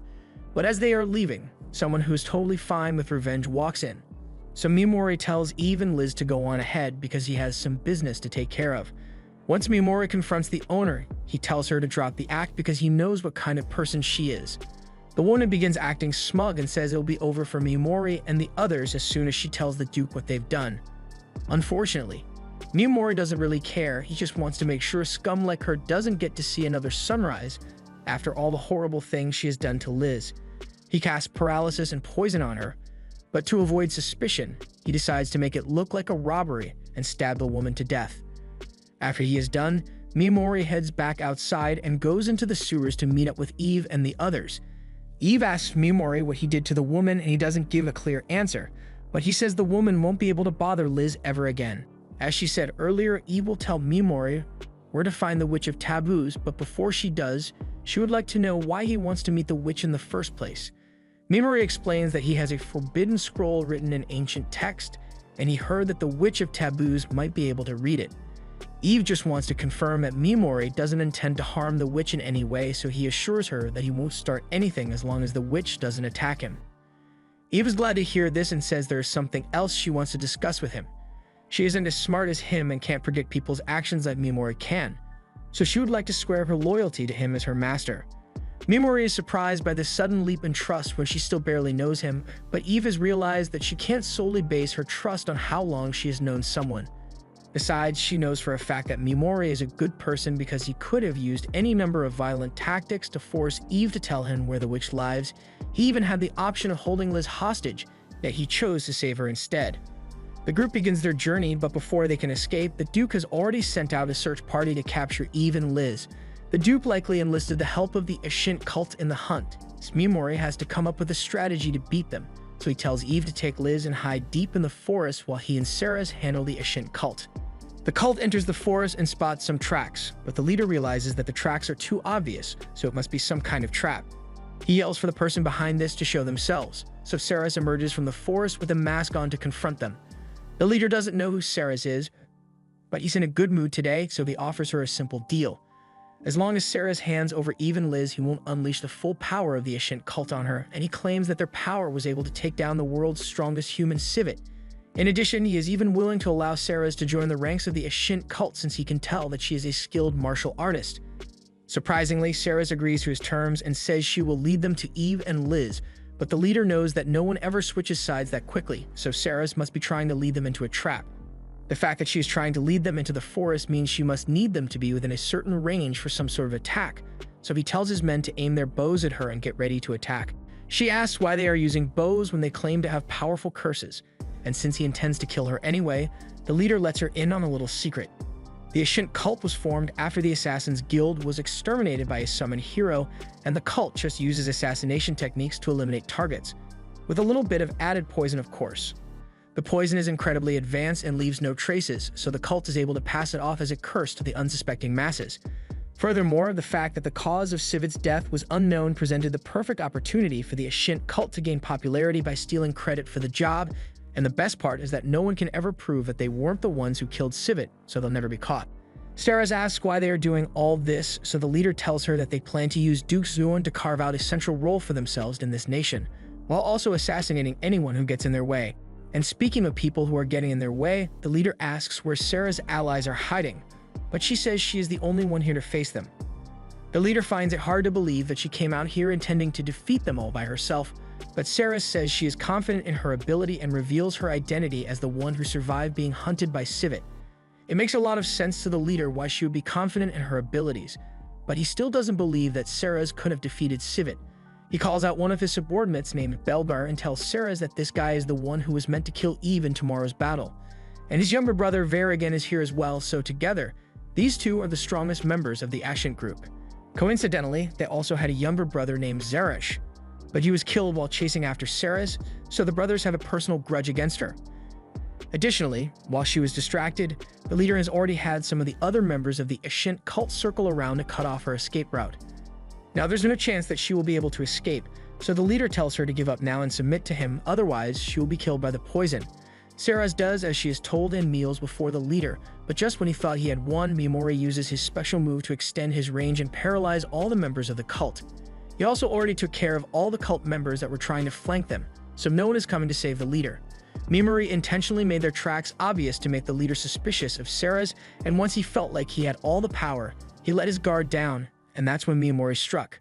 Everything went exactly as Mimori planned, so Mimori asks her to go back and inform Eve and Liz that the Ashint have been taken care of.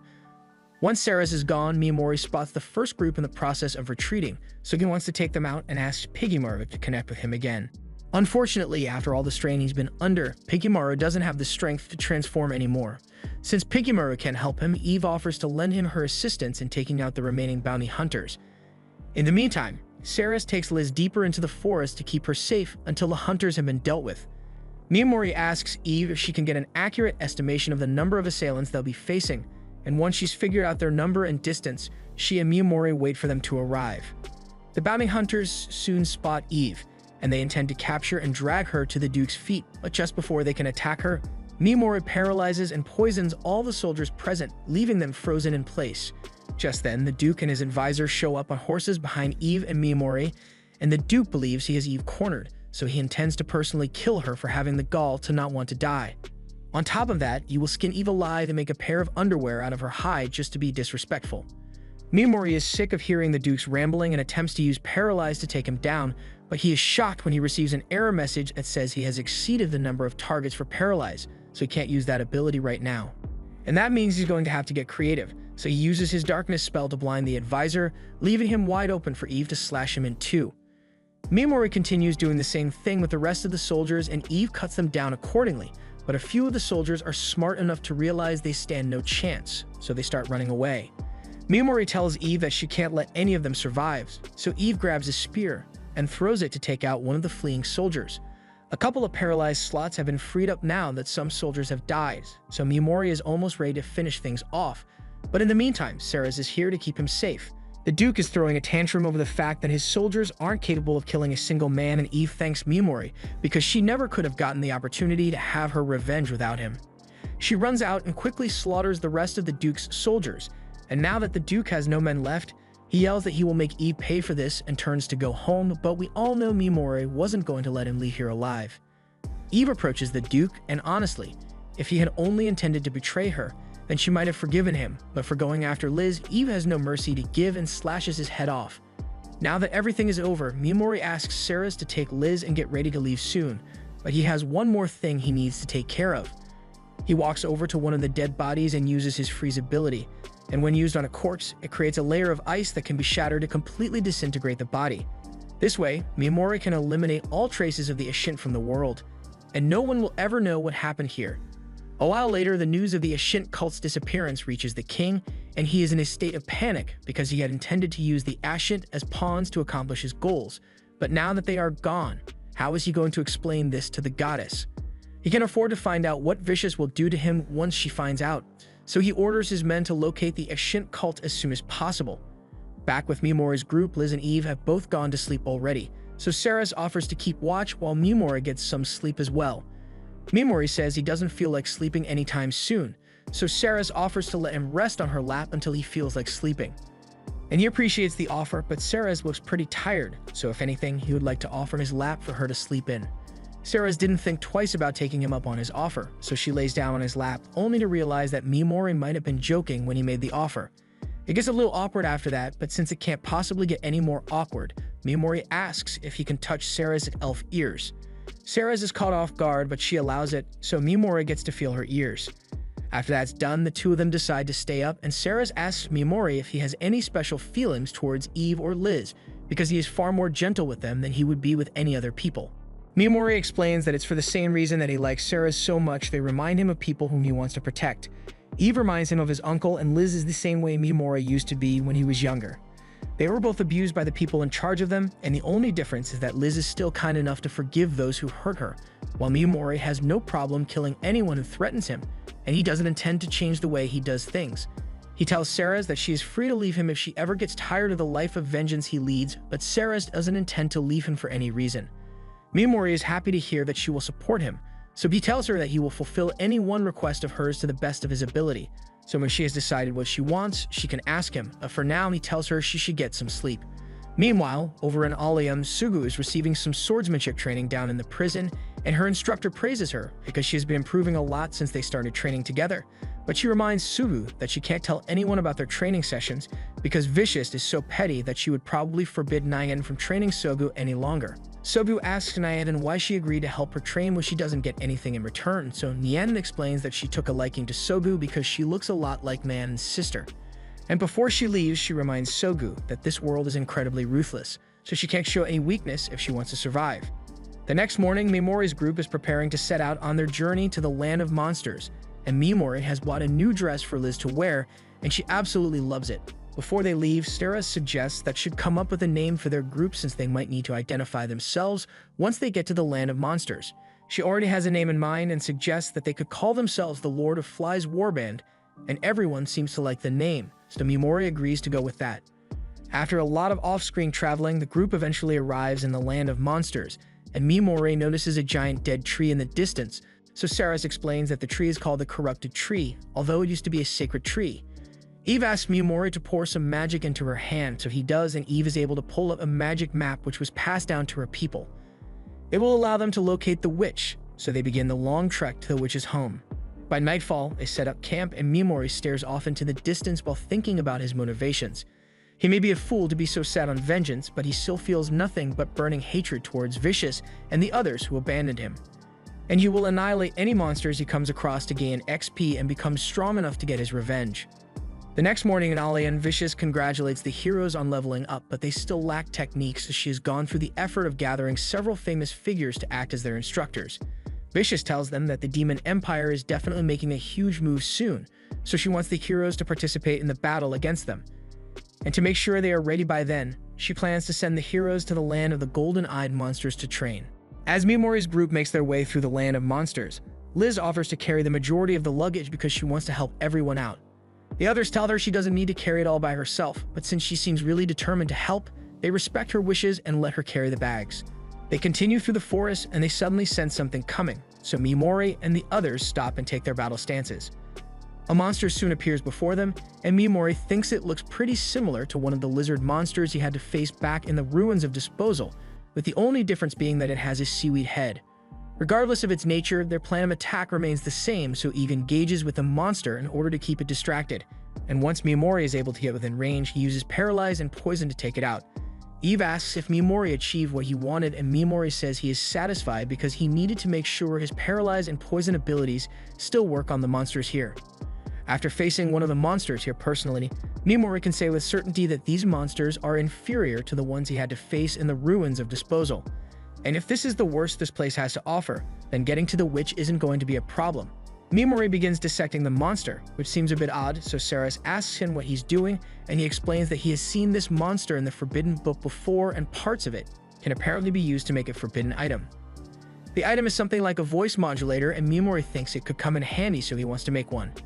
He sees that Saris seems interested in the information from his Forbidden Book, so he tells her she can keep it for the meantime if she wants because he trusts her with it. Once Mimori is done collecting his materials, the group keeps moving until they come across a large body of water. Eve and Mimori are the first to cross, and Liz wants to go next, so Saris warns her to be careful not to slip on the stones.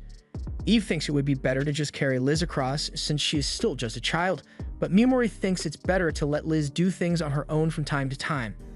Liz agrees because it's not like she's going to fall over. However, a moment later she indeed falls over and nearly ends up in the water, but Mimori sends Piggymarr out to save her before that happens. Even though she ended up failing, Mimori believes that what's important is that Liz has the confidence to try things by herself. Once Liz finally makes it over to the other side, she notices that Mimori and Eve are talking about something and she thinks they might be making fun of her for almost falling into the river. Eve doesn't want Liz to feel self-conscious, so she makes up a lie and says they were actually talking about the kind of kids Mimori and Saris are going to have.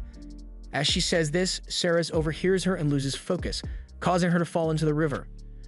Once they finally get her out of the river, Saris apologizes for letting herself get distracted like that, and she doesn't want to delay the group, so she tells Mimori they don't need to wait for her clothes to dry out. Mimori agrees to keep moving, but he wants to give Saris his coat so she doesn't end up catching a cold, and Saris is grateful for his offer. The group then continues making their way through the forest, but before long, Mimori and Eve sense something up ahead, so they tell Liz to get behind them as they prepare for battle. Eve tells Mimori that she recognizes these monsters, and she knows for a fact that she can't beat them, so she asks Mimori what they should do. Mimori tells her that she should sit this one out and let him handle it on his own, so he hides behind a tree and waits for the monsters to enter his effective range. As the monsters come into view, Mimori can understand why Eve would stand no chance at defeating these things, because almost no one could beat them in a regular fight. However, Mimori doesn't intend to have a normal fight, so as soon as the monsters get close enough, he paralyzes them and then uses Berserk to make them bleed all over the place until they die. Once the monsters die, Mimori notices that he leveled up again, but that's not important to him right now because he wants to start harvesting materials from the nose arts.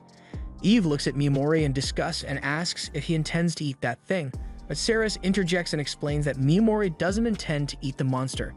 He is just collecting the materials because it's an ingredient in a forbidden item which will make Piggymarr stronger. Although Piggymarr is going to have to eat it, and it's not going to be a fun time for him. Just then, Mimori and the others sense a monster nearby, but they can't pinpoint its location because no malice or hostility is being directed at them. After looking around for a bit, Pigemaru tells Mimori that the monster is inside his backpack, so Mimori opens it up and takes out the egg he has been carrying. It looks like it's about ready to hatch, and a few moments later, it does exactly that, giving rise to a horse monster of some sort. None of them have any idea what it is since they've never seen anything like it before. While petting the horse, Mimori feels something odd on its back, so he pulls back the horse's hair and finds a magical organ there. Ceres explains that most monsters have an organ like this for absorbing magic, so Mimori comes up with an idea. He begins pouring his mana into the horse in hopes that it will grow bigger, and as he pours around 1,000 mana points in, the horse transforms into a magnificent black steed. This would be perfect for luggage hauling, but the horse says Mimori should keep pouring magic into it, and Mimori's got nothing to lose, so he pours 10,000 mana points in, and this time, the horse transforms into a buff minotaur. Mimori is pleased with what he sees, so he decides to have the horse join their group, and as such they need to give it a name. He thinks about it for a second and comes up with the name Slay, and Slay seems to really like it, so that becomes his official name. Elsewhere in the forest, Soko's group is busy apologizing to her because they've been nothing but dead weight this entire time. In contrast, Asagi's group has been doing pretty well since all of the team members are pulling their weight and working well together. The same goes for Takuju's group, but he isn't really satisfied with the progress they've been making so far because the fighters that are in charge of them have been taking care of all the really dangerous monsters because they think the heroes aren't ready to handle it, and Takuju hates being underestimated. Later that night, the fighters take the heroes hunting again, but they come across an area with a group of Nozarts up ahead, and they don't think the heroes are ready to handle something like this, so they ask the heroes to stand back while they handle it themselves. Takuju doesn't like being told to wait, but as the monsters approach, Mayan says she will handle the one on the right, while two other fighters can handle the one on the left. They begin their attack, and the Nozarts get diced up very quickly, but there are a lot more where those came from, so the fighters might need to come up with a new strategy to defeat them all. However, Takuju has already had enough of being underestimated, so he walks up to the front lines and uses his Dragonic Burst attack to incinerate all the Nozarts in one go. He then announces that his ability is only at level 4, yet he has the power to cause this much destruction. So no one has the right to underestimate him, for he is the future ruler of this world. The other heroes are in awe of Takuju's power, so much so that they barely realize that Hijiri and Itsuki aren't here anymore. The two of them are elsewhere in the forest, and they came here to deal with some spies that had been following the group, but the second the spies were captured, they offed themselves so they couldn't be interrogated. While all is going on, Mimori and the others have settled into an old building so they can spend the night. They've been making a lot of progress thanks to Slee, so it looks like they will arrive at the witch's house much sooner than they had expected. Ceres asks what Mimori came out here to look at, so he explains that he saw some lights coming from the forest, so he thought some monsters might be fighting down there. Ceres points out that the light is coming from the northeast, and Mimori realizes that that's the direction of Alian, so whatever is going on down there must have something to do with the goddess. The next morning, even Ceres wakes up to find that Mimori isn't here anymore. Eve isn't particularly worried because she knows Mimori isn't the type of person to abandon them in the middle of the land of monsters. Ceres agrees with her, so they head outside to go looking for Mimori, and they don't have to look for long as Mimori is sitting outside the building after having killed a massive monster.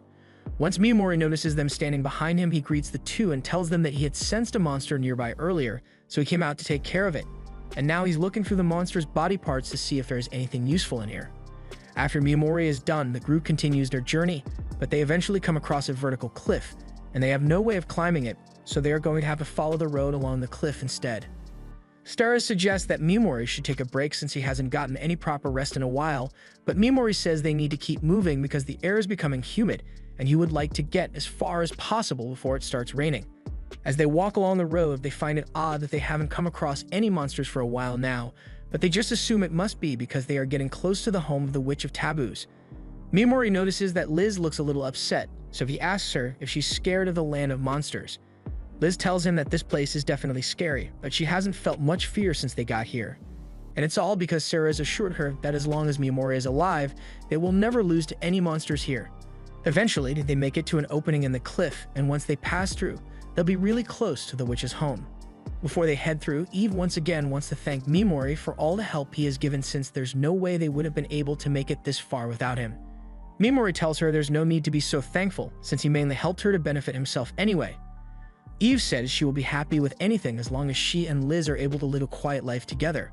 Maybe they could even start a farm together once they settle into their new lives, and Liz likes that idea. But a moment later, a mouth monster appears above Eve, and it's too close for Mimori to use Paralyze in time, so Eve turns around and slashes it down.